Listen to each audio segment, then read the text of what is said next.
জুলাই যোদ্ধা এবং শহীদ পরিবারের এটা আকাঙ্ক্ষা, গণভোটের গণরায় বাস্তবায়ন করতে হবে। আমরা আশা করি সরকার আজ হোক কাল হোক শুভ বুদ্ধির উদয় হবে এবং গণভোটের গণরায় বাস্তবায়নের পথ বিএনপিকে খুঁজে বের করতে হবে। এটা এখন বিএনপির দায়িত্ব। যদি বিএনপি এটি না করবে, আমাদের আন্দোলন সংগ্রাম সামনের দিকে এটা চলবে। আমরা যা প্রেডিক্ট করেছিলাম বাংলাদেশ জামাত ইসলাম, সেটি হলো নির্বাচন 12ই ফেব্রুয়ারি একসাথে নির্বাচন হলো এবং গণভোট হলো। জাতীয় নির্বাচন এবং গণভোট একসাথে হলো। আমরা সংস্কার পরিষদের শপথ গ্রহণ করলাম। বিরোধী দল যারা সংখ্যাগরিষ্ঠ আসন পেল তারা কোনো সংস্কার পরিষদের শপথ গ্রহণ করলেন না। তাদের সূচনাটাই হলো জুলাইয়ের যে সংস্কারের আকাঙ্ক্ষা, বৈষম্যহীন বাংলাদেশের যে আকাঙ্ক্ষা, নতুন বাংলাদেশের যে আকাঙ্ক্ষা, সেই আকাঙ্ক্ষার সাথে সূচনার দিনেই বিএনপির পক্ষ থেকে প্রতারণা শুরু হয়। গণভোটের গণরায় বাস্তবায়ন না করার সিদ্ধান্ত গ্রহণ করে। এটা বিএনপির জন্য একটা রাজনৈতিক বড় ধরনের একটা ভুল সিদ্ধান্ত। বিএনপিকে এই ভুল সিদ্ধান্তের খেসারত দিতে হবে আজ হোক কাল।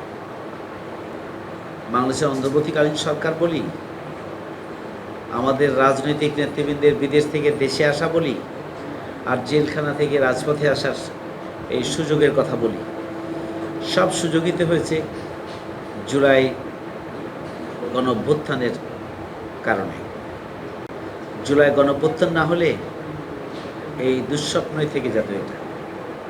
আর কতদিনও যে আমাদেরকে ফ্যাসিবাদের জাতাকলে পিষ্ট হতে হতো তার কোনো শেষ ছিল না এবং শেষ হওয়ার কোনো পরিস্থিতি আমাদের সামনে ছিল না। কিন্তু যার ওসিলায় সিন্নি খাইলি মোল্লা চিনলি না, একটা প্রবাদ আছে না? তো বিএনপি যে জুলাই গণঅভ্যুত্থানের মাধ্যমে তারা বর্তমান সরকার গঠন করার সুযোগ পেল, কিছুটা হলো একটা স্থিতিশীল পরিস্থিতি দেশে আসলো, ফ্যাসিবাদের বিদায় হলো, সেই জুলাইয়ের চেতনাকে বাস্তবায়ন করে দেশকে এগিয়ে নেওয়ার জন্য গণভোটের গণরায় বাস্তবায়নে তারা চরম ভুল সিদ্ধান্ত গ্রহণ করে। দেশের 70% মানুষের সাথে এটা প্রতারণা এবং এটা আগামী দিনে যুগে যুগে কালে কালে বিএনপির একটা চরমতম ভুল সিদ্ধান্ত হিসাবে এটা চিহ্নিত হয়ে থাকবে। এটা একটা কালো সিদ্ধান্ত হিসেবে এটা চিহ্নিত হয়ে থাকবে। 12ই ফেব্রুয়ারি যে নির্বাচন হলো, সেই নির্বাচনের ফলাফলকে ইঞ্জিনিয়ারিং করা হয়েছে, একটা ম্যাটিকুলাস ডিজাইনের মাধ্যমে আমাদেরকে হারানো হয়েছে। গোটা দেশের জনগণের কাছে এটা পরিষ্কার যে এবার তারা জামাত ইসলামের প্রতি, দাঁড়িপাল্লার পক্ষে তারা তাদের আস্থা, ভালোবাসা, সমর্থন তারা দিয়েছে, ভোটও তারা দিয়েছে। কিন্তু এই ফলাফলকে ইঞ্জিনিয়ারিং করে আমাদেরকে হারিয়ে দেওয়া হয়েছে। এটা আমাদের কাছে পরিষ্কার। এরপরেও দেশের স্থিতিশীলতার জন্য, গণতান্ত্রিক অভিযাত্রার জন্য, এই গণঅভ্যুত্থানটা যেন ব্যর্থ হয়ে না যায়, আর একটা অস্থিতিশীল পরিস্থিতি দেশে যেন তৈরি না হয়, সেই জন্যই আমরা দেশের জনগণের স্বার্থ বিবেচনা করে, দেশের স্বার্থ বিবেচনা করে আমাদের আমিরি জামাতের পক্ষ থেকে ঘোষণা দেওয়া হয়েছে যে আমরা 33টি সিটের জন্য আমরা আইনি লড়াই আমরা চালাবো, বাট আমরা এই ফলাফলকে দেশের বৃহত্তর কল্যাণে আমরা মেনে নিয়ে আমরা সংসদে গিয়েছি। এই ঘোষণা সংসদের ভিতরে এবং বাইরে আমাদের আমিরি জামাতের পক্ষ থেকে, ডাক্তার শফিক রহমান সাহেবের পক্ষ থেকে বারবার বলা হয়েছে।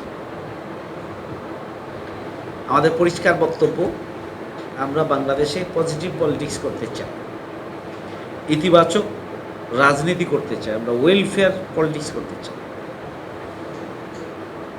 কল্যাণমূলক রাজনীতি আমরা করতে চাই। আমাদের রাজনীতি হোক মানুষের জন্য। অতীতের বস্তা পচা রাজনীতি এবং রাজনীতির যে কালচার, সেখান থেকে দেশকে বের করে আনতে হবে। এটি হচ্ছে জামায়াত ইসলামীর কার্যক্রমের এবং জামায়াত ইসলামীর এখনকার সিদ্ধান্ত, এবং সেই সিদ্ধান্তের আলোকে জামায়াত ইসলামী সংসদের ভিতরে ভূমিকা রাখছে এবং সংসদের বাইরে ভূমিকা রাখছে। আমাদের পরিষ্কার বক্তব্য, বিএনপি সংসদে যদি দেশ এবং জনগণের স্বার্থে কাজ করে, সেই ভালো কাজে আমাদের সমর্থন পাবে।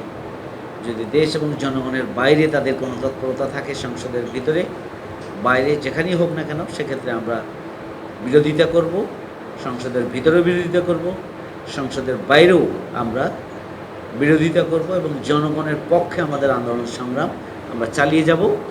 আমরা সেই স্ট্র্যাটেজি, কৌশল বা কর্মসূচিকে সামনে রেখেই সংসদের ভিতরে এবং বাইরে আমরা ভূমিকা রাখছি, এবং সংসদের ভূমিকা সম্পর্কে জামায়াত ইসলামীর যে ইতিবাচক ভূমিকা, এই সম্পর্কে জনগণের কাছে এটা পরিষ্কার।